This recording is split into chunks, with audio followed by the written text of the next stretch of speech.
Today's podcast episode is with Katie St. Clair. Before I tell you what we talked about, I want to make sure that you know how to find the Female Fitness Alliance. So if you go to Katie's website, katiestclairfitness.com, really easily you're going to find katiestclairfitness.com/Female Fitness Alliance, or you can click on the handy dandy button. And what that will get you towards is an opportunity to be under the mentorship and guidance and leadership of some movers and shakers who are all female in the fitness industry. And so if you are a female trainer or coach or just anybody in the fitness industry that has always wondered, where's my female mentorship at? There it is. So I don't want you to miss out. Now that I've gotten that out of the way, I want to tell you about what we talked about. This wasn't your average fitness episode. We talked about infertility. We talked about being in the fitness industry as a female. We talked about gymnastics. We talked about being a mother. We talked about feeling strong before pregnancy and feeling even stronger after pregnancy. And there's plenty of topics that we covered. So give it a listen. Help me promote this. If you enjoy this episode, please share on social media. Share it in your story and give me a tag so I know who's listening. Part of the battle of being a podcast host is you never know who's listening. So if you check it out, rate it on iTunes, help me grow this podcast and get out to more listeners. Because the more listeners that I have, the higher likelihood that if I ask somebody to be on the podcast, they give me a shot.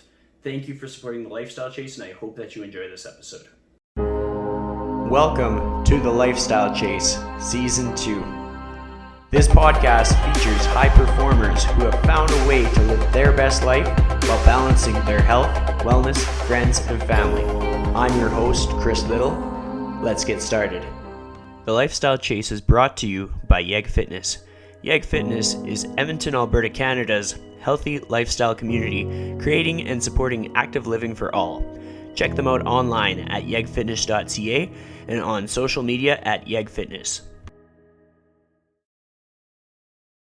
So welcome to episode 124 of The Lifestyle Chase. I am joined by Katie St. Clair. How are you doing? I'm good. Handling life for sure right now. Thank you for having me on. You betcha. We talked a little bit off air about like what's going on in your life right now. Paint a picture for the listeners. What's your week been like? Like, what kind of emotions have you gone through? What kind of obstacles have you had to face? Like, are you happy? Are you sad? What's happening? This is so, the timing on this podcast is like no other. So it's really funny because this morning I sat down and I had to write an email to my entire list of people because I'm in mid-sales for my Empower Performance program. And it's literally the worst week of my life when I have to go into any sort of sales mode. I'm actually like petrified of like saying, hey, you should buy this because it's great. And I woke up this morning and I sat in front of my computer for 3 hours and I couldn't get the email written. It was like brain fog. Do you ever have those moments where you literally just shut down because there's so much going on that you don't know how to like just take the next step? And so what I'll say about this week is, and not just because of the sales of the program, but just a lot of things with life and COVID and having a kid at home and not having help. It's just the overwhelming anxiety of this time overall, plus doing something I personally am not very good at, really highlighted the amount of, I think, overall tension that has existed over this time. So for me, this week has been a little bit difficult, and I'm okay with saying that because I'm kind of one of those people that I can't hide it anyway. I kind of wear my emotions on my sleeve. And also, I just feel better when people tell me that. Like, I'm having a hard time too. So to be real and honest in your podcast, that was my morning, and it wasn't the best. But overall, I feel very fortunate to even have people that are willing to sign up and want to work with me. So it's still a great thing. So you talked about how it's like tough to do things that you're not good at, like with sales and stuff. And I think that's a common thread for a lot of people. But then the other thing is getting stuck in that attitude of like, I'm not good at it, because then you almost write it off altogether. Because like as Mm-hmm. trainers, as anybody trying to develop, there's all kinds of things that we're not good at. And then all of a sudden we Yes. avoid doing them because we're telling ourselves that we're not good at them. Has there been Right. a time early in your career when you've had that like inner dialogue? And like if so, how did you overcome it? Oh, for sure. And multiple times, throughout my life. I mean, I've been a trainer for 22 years, so a lot of life lessons in there. I think the biggest thing is I use other things in my life to challenge my insecurities and my ability to handle things that would scare me or I'd be fearful of. So basically, I would say that I try to seek out challenges that maybe don't have anything to do with my career. And I feel like if I become better in those areas and I push past like hurdles. So, for instance, a couple of years ago, I decided to try kiteboarding, and it's petrifying, but it's almost like conquering that fear and going out and learning something new that was difficult for me actually helped me in other areas of my life. It's like if I can do this, then I can do this, sort of. So I think for me, it's always been find other things that don't necessarily relate to what you're trying to conquer and conquer those, because it'll give you a sense of resiliency and a feeling that you can overcome and do different things. Well, I think that's a great way to put it. It's like we almost need to feel a win in order to seek a win in some matter of speaking. Yeah, So exactly. if you were to describe, like, let's say your LinkedIn profile, if you have one of those, just something that like basically lays out your career so far, accomplishments that you're particularly proud of, and you had to fit that into an elevator speech or elevator pitch, what would that sound like?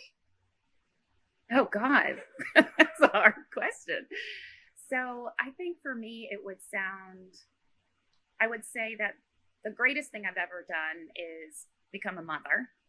And that taught me how to get over a lot of insecurities that I had in the field, which helped me become an educator and be able to put myself out there and say, you know what, I can do this. And I'm going to use this skill set that I have, which for me is an ability to really understand principle based training and biomechanics and be able to speak to people in a way that makes them feel comfortable and want to learn. And for a long time, I didn't feel that way about myself. And there was something about pregnancy and having a child and the struggle that we went through with that that allowed me to say, you know what, it really doesn't matter. It doesn't matter if I'm the best at it, if I know every single piece of information, because I never will. There are people, I may be at this level and there's people below me that don't know any of this information and they could really utilize it and really enjoy learning from me. And then there are people up here who know so much more than me, and I have to try to elevate and continue to learn myself. So, what I would say is that the biggest career thing that has been impactful for me is getting over my own ego and allowing myself to be an educator and make mistakes and be a voice or a teacher that is, because I have a child, I'm a parent first and foremost. So I teach every single day.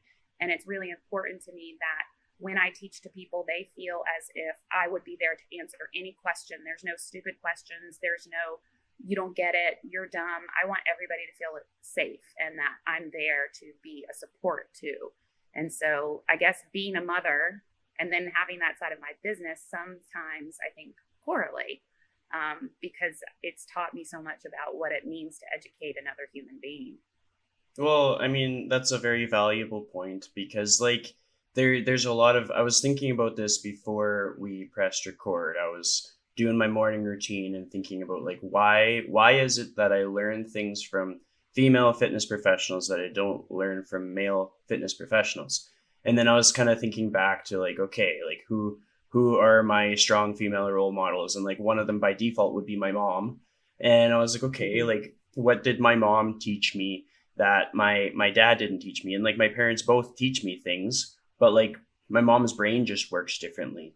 It's just, you look into the intricacies of things, and you look into perhaps like time management. Like there's just so many different things, like training style, and just like the outcomes become different. And so it's just sometimes seeing that different style of brain, seeing that different process can be extremely beneficial.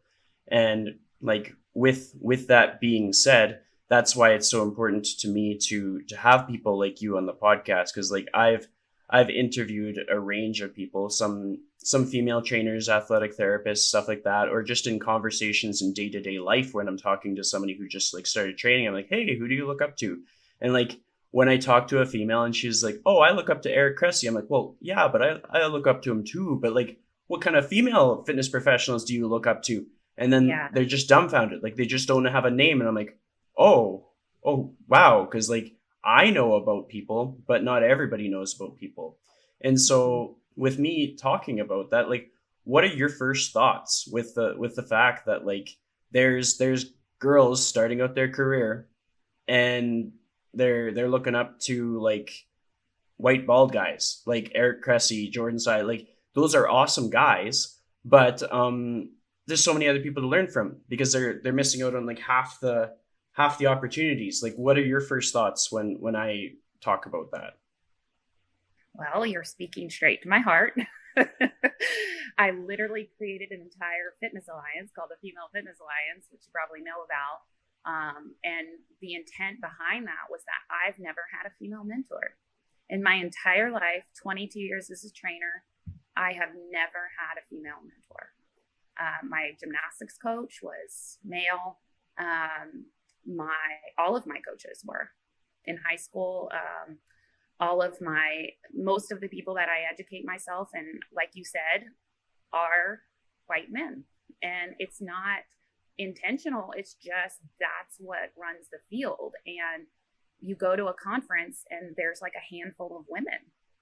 And so when I created the alliance, it was, I want to help people feel confident that, like I was saying earlier about the level of education, there's always someone who doesn't know as much as you. So I want to teach trainers how to feel confident in themselves with wherever their education level is at that moment. There is somebody that needs them to teach, or needs to bounce ideas off them, or that they can help. And so there's no reason we can't try to be educators, presenters, lecturers. We can't have a seat at the round table because we feel, I think, oftentimes as women that we have to be at this like crazy high level in order to just do that. But what we don't realize is that a lot of those men, maybe they're not as up to date or current with the information they need to be current with. Maybe they're not thinking outside the box. Maybe they're just not as fantastic as we think they are. Not, I'm, and no one in particular. All of the men that I learned from, I absolutely love, or I wouldn't be learning from them. But I'm just saying, I think women tend to look at it like, oh, wow, they're like so far up here and I'm just down here and I could never do that. So I think for me, it really is a passion of mine. It's why my program is female only. It's why I have the Female Fitness Alliance, because there's eight women involved, and they're all taking a very big risk. Like some of them were frightened to speak, to do their lecture and presentation, but they did it anyway because they want to be that inspiring voice for other women and kind of give them that like passion and drive in them that's like, I can do this, I can own my own business, I can learn this material, I can give a presentation to 800 women, I can educate men and women, you know. And so for me, it's something that needs to change, but we are the ones that have to change it. We can't walk around and be like, well, they didn't ask us to be in this, you know, presentation, or those guys didn't. It's not their fault. It's frankly our fault that we don't know how to elevate ourselves. And I want to, as best I can, try to help women feel empowered to elevate themselves. Well, I'm glad that you talked about the Fitness Alliance, because coincidentally, I think I've sent like five people at least to look at the website. I mean, Oh, good. for about 5 months, I was doing daily podcast episodes. It got to the point where I felt that I was saturating my podcast feed. But during that time, I had a few listeners that were like listening to every episode. And then after a while, I was like, oh, if I promote something on here, people will go to it. And I was like, well, it's mostly females here, so I'm just going to promote the Female Fitness Alliance. And and then one of the listeners, like, she's a fitness enthusiast, and she was like, yeah, I'm going to check it out. And I think it was one of like the informational sessions, or one of like the video sessions that you did as a means to like promote it or get the word out there. But she checked it out and she was so excited. I was like, oh wow, like I could do this again. Like I could just start telling people to follow female fitness professionals. And so I told you about the guest that I had where it was like, oh yeah, Eric Cressy. And I was like, whoa, whoa, whoa. Let me show you some Instagram accounts to follow. I mean, like, again, Yeah. I love Eric Cressy, but it's just like, let's broaden the spectrum. I mean, when I talk to Dean Guido, we talk about all kinds of different fitness professionals, and on that list is females. I mean, we're a couple dudes, but we can't belittle the fact that we're learning from females as well. And so I think that's so cool. And I think it's awesome that you have that alliance, because in a sense, it's like the most empowering thing ever. It's like, come join our alliance, or like, come learn from our alliance. Like, it's like, that gives you that feeling of like certainty or like reassurance that, like, you know what, like no matter what life throws in this career, you're going to be okay because you're surrounded by like a community of like movers and shakers. When it comes to assembling an alliance, as it were, what's your criteria or your guidance in like bringing those people together? Like what do you look for? What assembles people? What brings them? Do you mean the other members who I reached out to do Yeah. it with me? Yeah, like your other leaders. So, I mean, I think 1A was that, do I feel like I know this person well enough to know that their heart would be in it? And so every person on there I knew well enough that I could honestly say they're going to put forth their best effort, even if maybe it's uncomfortable or something they haven't done. 2, I wanted women who aren't afraid to speak their minds and be honest, whether that be, you know, just calling out bullshit about, you know, the typical fitness influencers, or actually being super vulnerable and honest about their own struggles in the industry and being a female.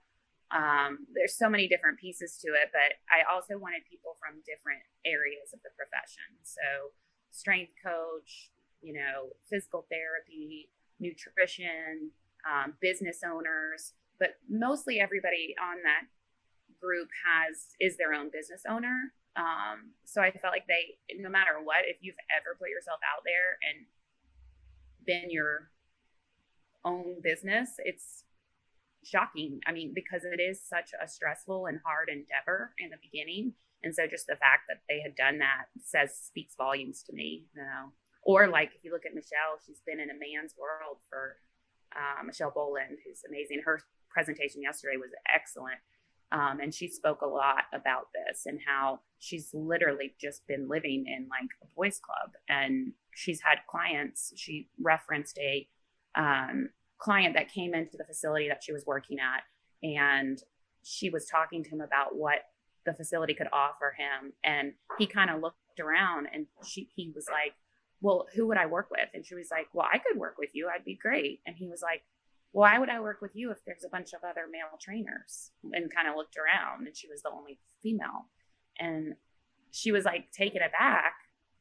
Wow, like, well, I'm the same as them. I have the same credentials, you know. And she actually did end up training him, which is great. She probably changed his perspective. But I think as a woman, it's hard to explain to a man or to somebody else how often that happens, and how often in my career over 22 years, that's just been the norm, and it just is what it is. And I have to pick myself up every time something like that happens and just be like, move on. The next person's going to want to work with me, or, you know, whatever the situation is.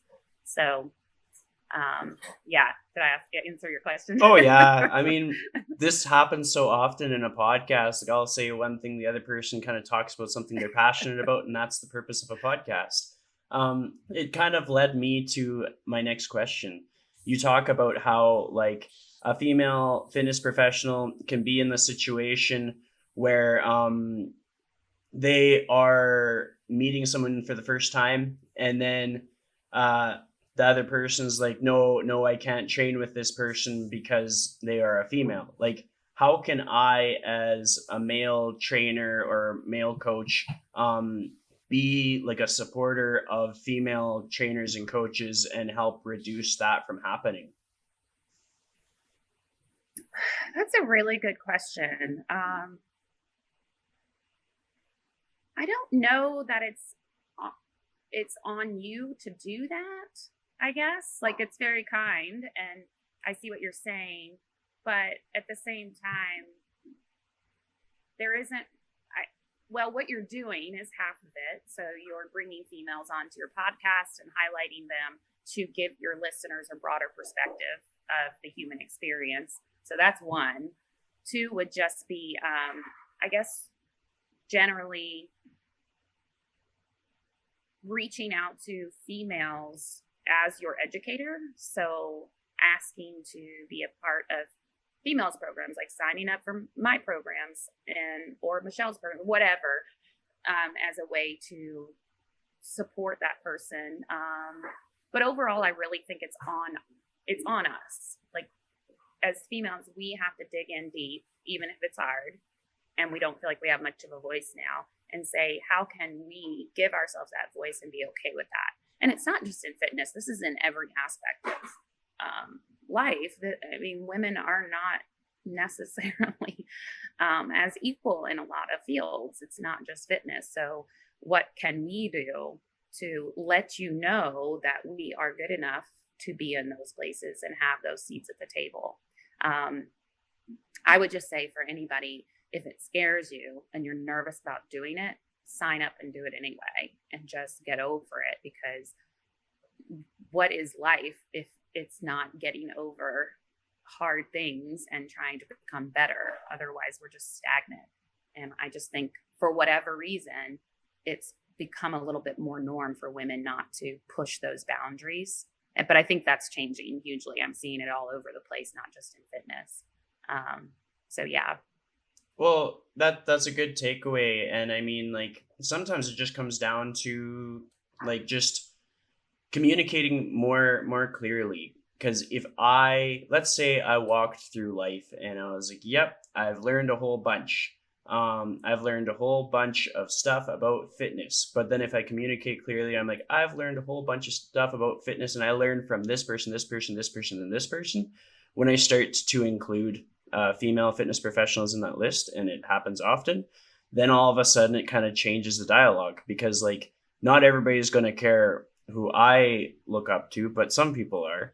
And then as I do that, and as I put that out on like social media or just say it out loud, it kind of makes it a lot more comfortable for other people too. Like a common thread in my social media platforms is like, if I feel like shit one day, I tell everybody on the internet.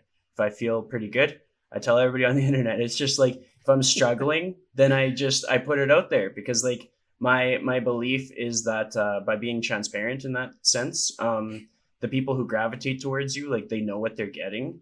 The people who want to support you have the equipment in order to support you. Like, let's say I was upset because, I'll use a bizarre example. Let's say I was upset because I wanted ice cream, and nobody knew I wanted ice cream. Well, they can't help me because they don't know that I need ice cream. But if I say I am upset because I need ice cream and somebody's got ice cream, they can help me out. And like the real life example would be such a good analogy. Yeah, I mean, it would be so much different, but then everybody can relate to that. Everybody can put themselves in that position. And so, yeah, like I agree with you, but at the same sense, me being vocal and talking, and me just like being specific as to like, who do I learn from? Let me tell you, it's a mixed bag. There's a lot of diversity. There's males, there's females, there's new people, there's veteran people. I'm learning from all kinds of different people, and you should too. And then in doing that, Hopefully I influence maybe like 2 or 3 people and then it just goes from there. So That's you've awesome. you've had a long and storied career so far. I was listening to your episode with the guys at Rebel Performance, and they got you talking a little bit about like your younger athletic career, and I think they brought up gymnastics. Were you into gymnastics at one point? Yes, for many years, 12 years, very intensely. And yeah, it it definitely shaped me as an individual. I had somewhat of a rough childhood growing up, and I used that as a way to create a safe place in the world for myself. Um, so it was like my home away from home, so to speak. And I was at the gym 3.5 hours a day, I think from the age of like 9 or 10, every single day until I was like 16 years old. So that's pretty huge commitment now that I, when I look back. So it just gave me a safe place to land. I was so lucky that I had that space. Um, and I think it built a lot of resiliency because there's a lot of mental blocks that can happen in that sport. It takes a whole lot of just strength mentally. I can't really explain it, but the when you get to a certain level, the things that are required of you are so petrifying sometimes, and you have to just put your nose to the grindstone and practice and practice and practice, and then take some calculated risks with the exercises. And so I think that in and of itself kind of helped shape me to be able to take the risks that I do now as an older adult, and probably all sports in general, because I played 4 varsity sports in high school. I was just a really active child, and I did some competitive wakeboarding. And so I just think sports in general is such a good lesson for everyone on how to be resilient and continue putting one foot in front of the other. So yeah, gymnastics was a huge part of my life. I actually like got out an old box the other day from our shed, and I had my bag. So we used to carry around these, like, say, your gym bag basically, and I opened it up, and the smell was like so intense. It was like my grips were in there with the chalk all over them, and it just brought back like this flood of memories and good feelings just from a smell.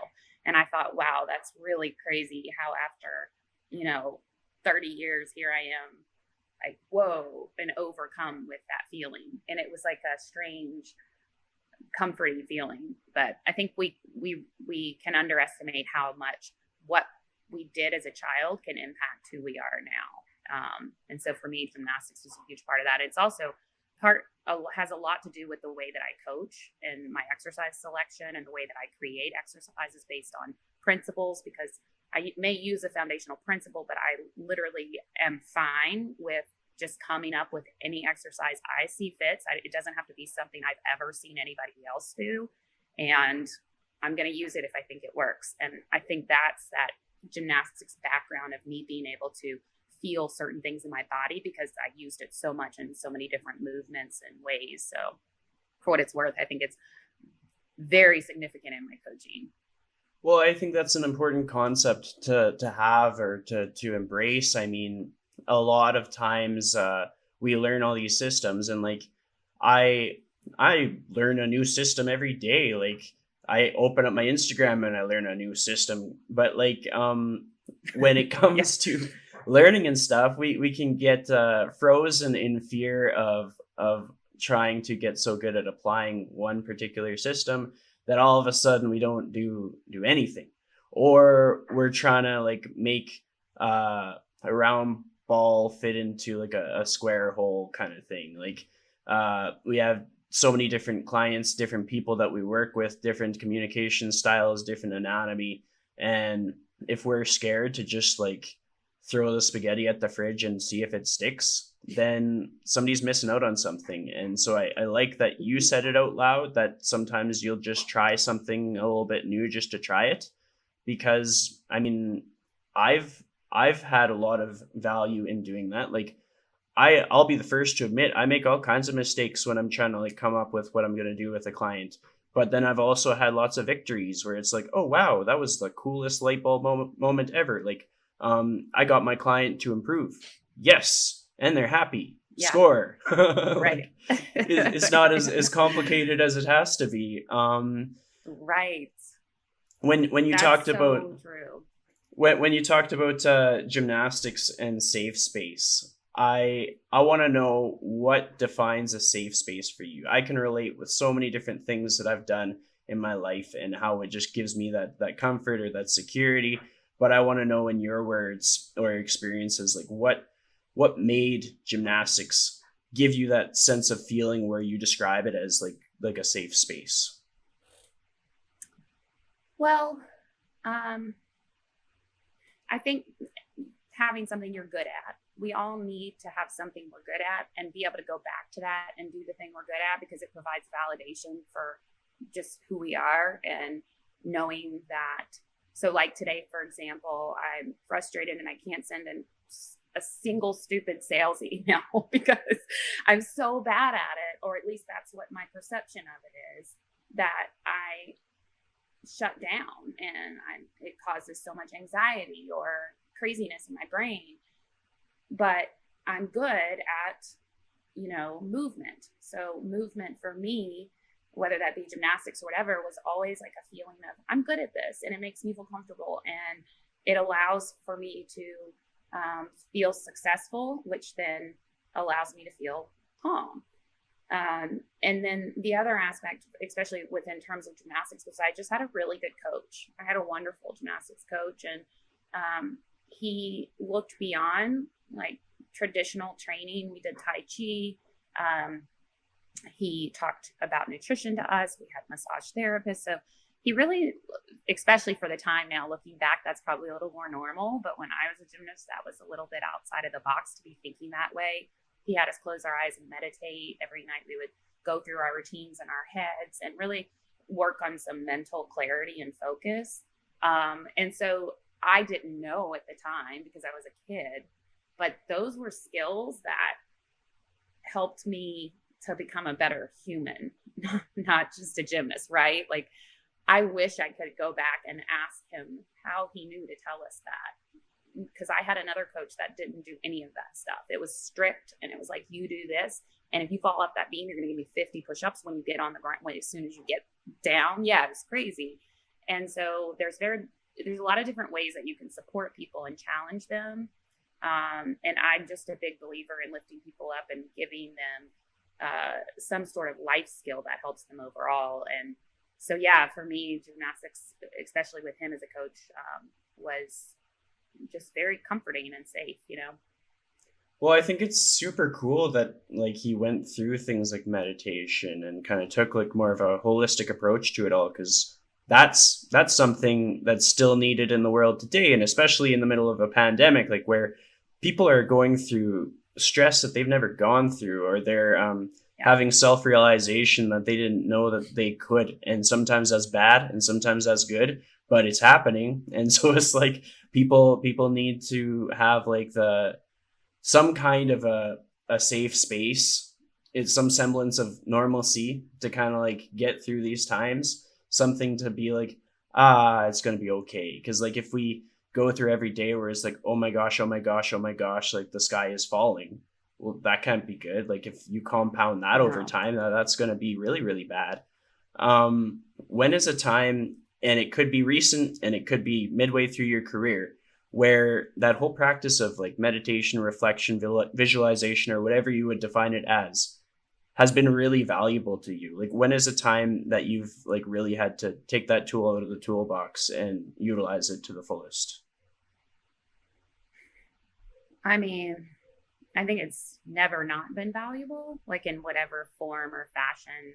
May not be directly meditating or whatever I'm using as a way to de-stress. I would say that this year has, not just because of COVID, before COVID, has been particularly challenging because my business has grown so much online kind of quickly. And then what I did was I just started throwing myself into all of these projects. And sometimes that's coping strategy for me is like if I just keep going, then there's no time to like sit and contemplate what could happen, I guess. It's not always the best strategy. I'm not recommending it for everyone, but people ask me like, how do you get so much done? And in some ways, I think I'm doing that on purpose so that I don't have to stop and feel the emotional anxiety of what's happening at this time. So I guess, so what was the question that you just asked me so I don't get lost in translation? No worries, no when worries. I was trying to explain it. Essentially, when it came down to it, we're just like trying to reflect on a time when like meditation reflection has been really helpful for you. Perhaps you're going through like a really tough moment or something like that. Yeah, I mean, definitely when I was going through infertility, because my husband and I struggled for years to have a child.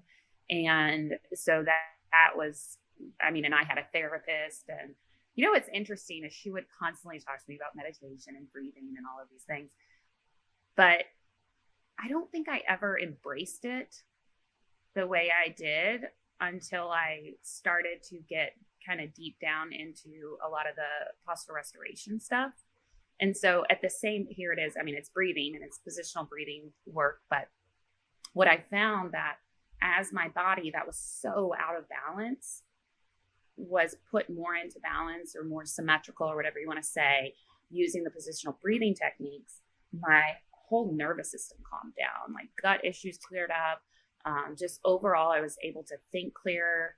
And so there's definitely this huge correlation in my training system, because how I don't want to say asymmetrical, how compressed or how flared my body is usually directly correlated with my amount of stress.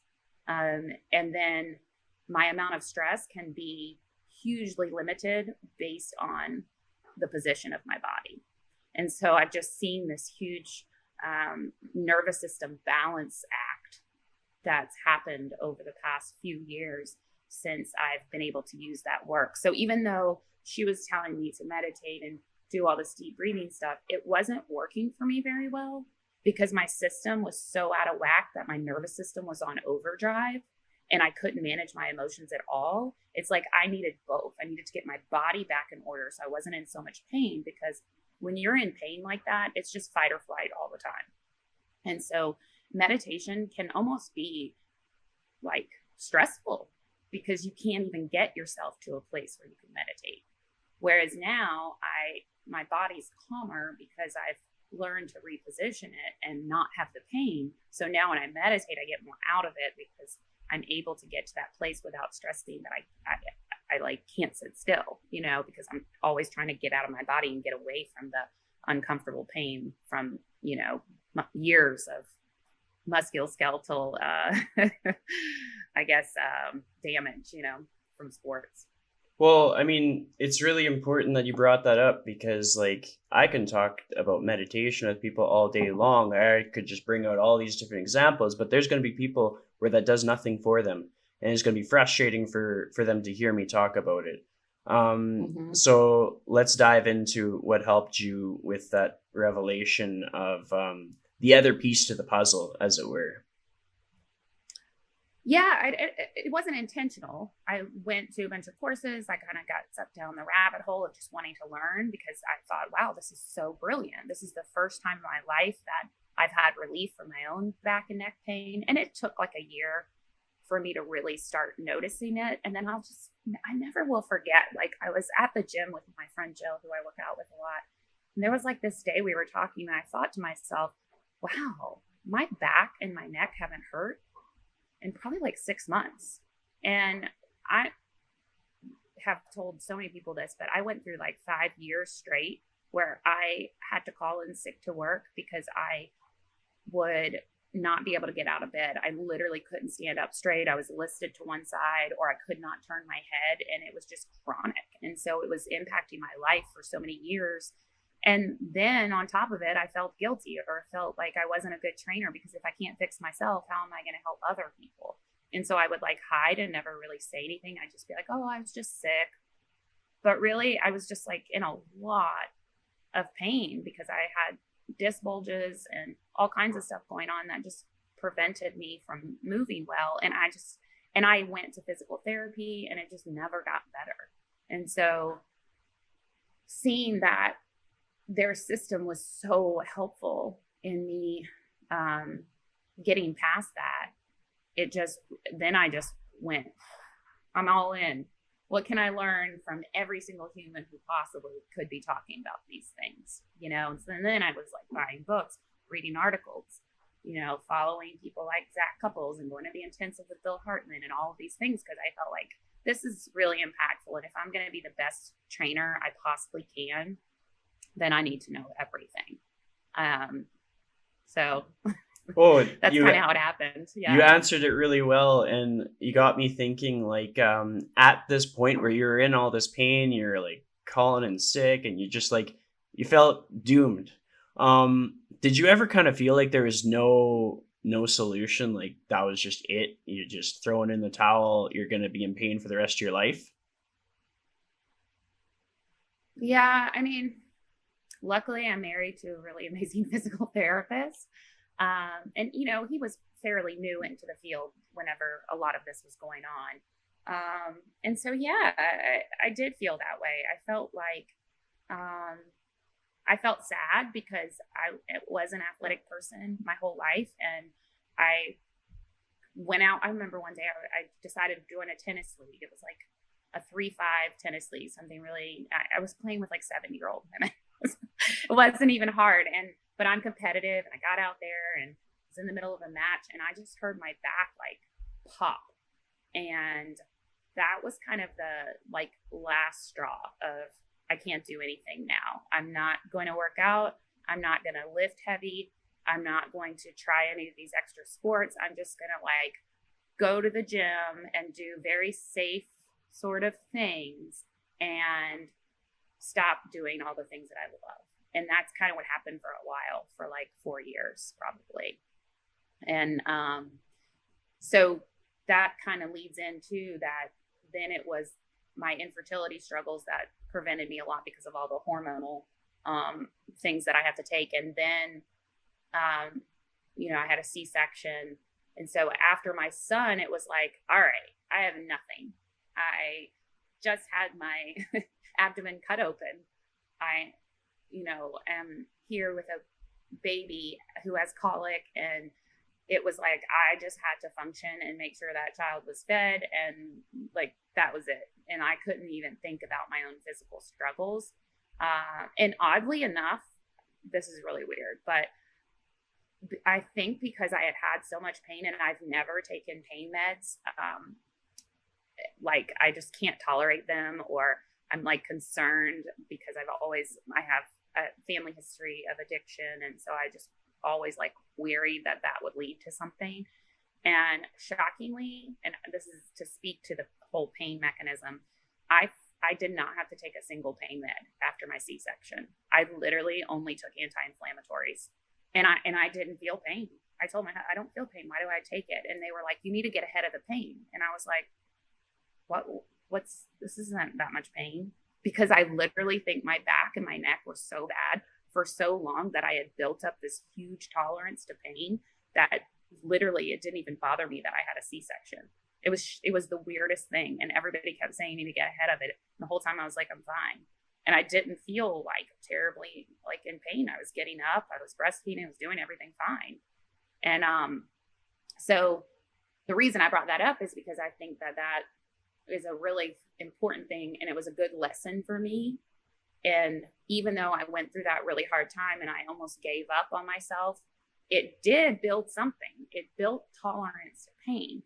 And so afterwards, once, I was like 6 weeks postpartum, I just went back to the gym like super slow. I had a huge diastasis, which is just a tear in the linea alba from my pregnancy. And I just decided that, you know what?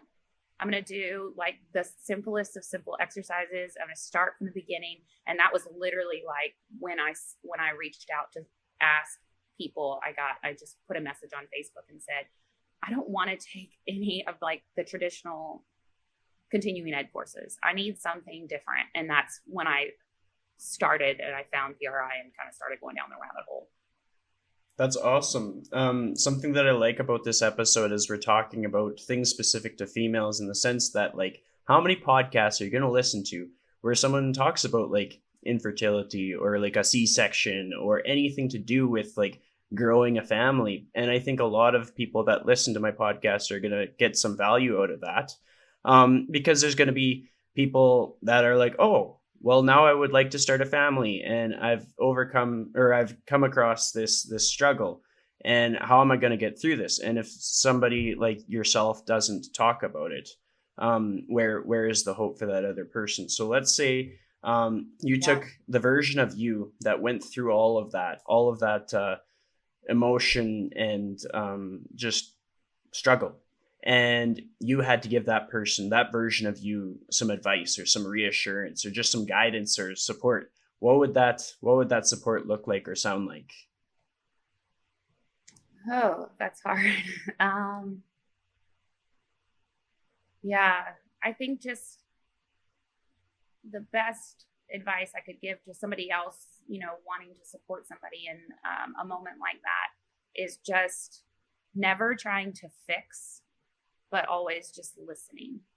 So being a listening ear, commiserating and saying, oh my gosh, I know how you're feeling, or I have no idea how you're feeling, but I can't even imagine what you're going through. And I'm here for you if you just need to cry or talk, or, because I think sometimes as trainers, we want to fix everything for people.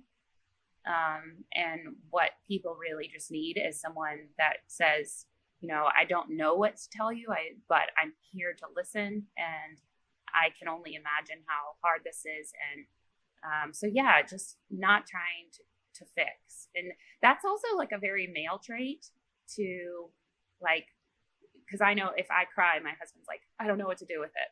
Right. But as females, that's why we have these like relationships with other women, is we use each other as a support network to just kind of commiserate and say, oh my God, I know exactly what you're talking about, or yeah, I totally can see that. And so I think that might be more of a female trait. But that is not always true, of course. So I think when someone's going through something really difficult, just never trying to fix it, just listen.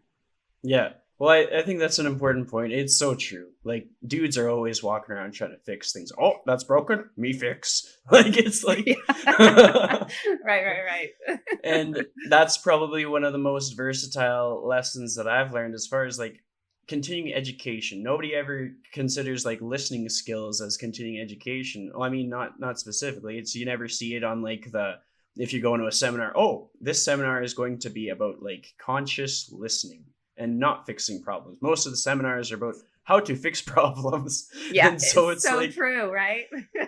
So I'm glad that you said it, because it's kind of like it's accountability check. If I go back and I listen to it, I'm like, okay, Chris, like stop trying to be the solution maker and just like help them amplify their emotion. Like if they're sad, just be sad with them. Just let them be sad. Just let them ride it out.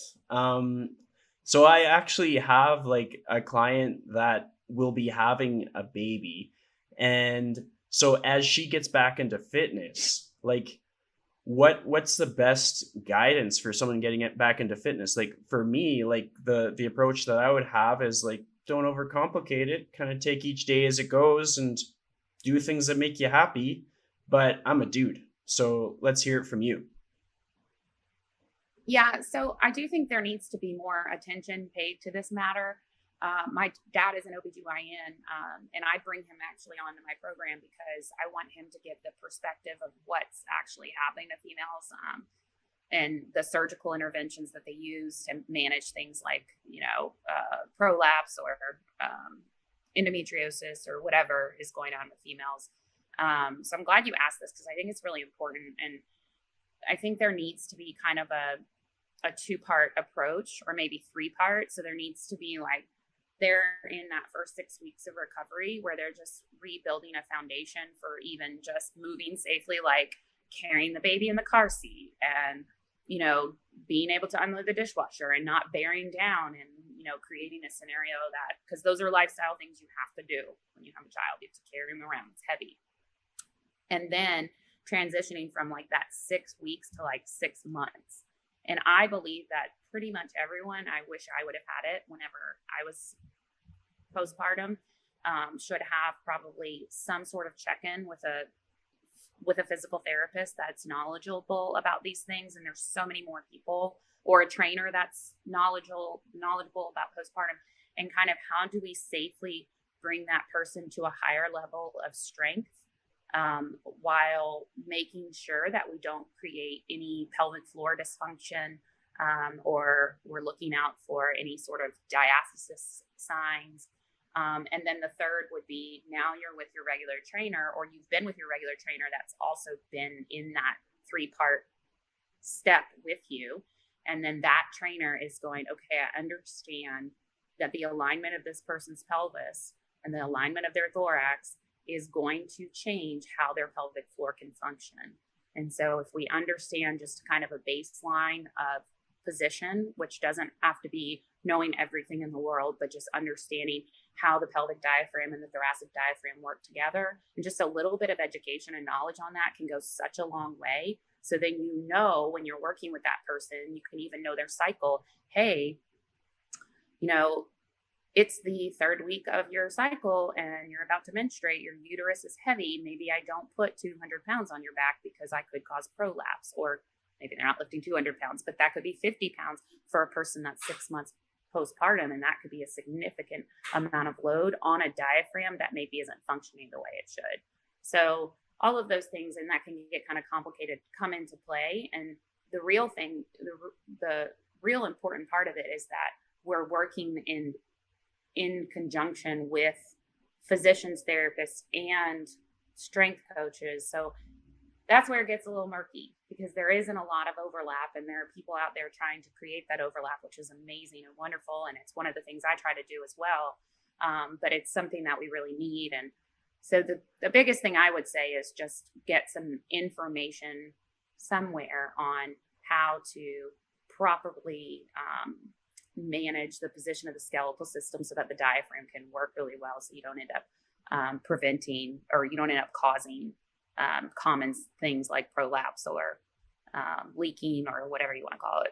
Yeah, well, I mean, I love that answer. And I'm lucky to work in a facility where we're all contractors, but there's so many different professions and so many different scopes that we can totally have that line of thinking in which when you need to refer out, you got all kinds of different people, different personalities, different experiences that you can totally make that happen quite smoothly. Right. Another side to this topic that I'll quickly ask you about is was there ever a time when you felt that you weren't going to feel that cool, confident feeling of strength again? Just you led up to motherhood and you probably felt like a badass. Did you ever feel like you would never get back to feeling like a badass again? Yeah, because leading up to motherhood, I could barely walk. So I mean, it was, that confounded it. But then I think it was just like that slow progression. And it's crazy. I look back now and I just wonder, how did I get here? How, whatever it was about the system and the way that I used it. And I was somehow able to just rebuild my body to where now I feel stronger than I have I feel stronger than I did at 20. It's bizarre. I'm 41 years old and I can do backflips and all kinds of stuff, and I never thought that I can walk on my hands. I never feel, I feel pain once in a while, but it's not there's nothing I can back or front squat 175 pounds. Well, probably not now since I haven't been in the gym very much lately. Not really used to it.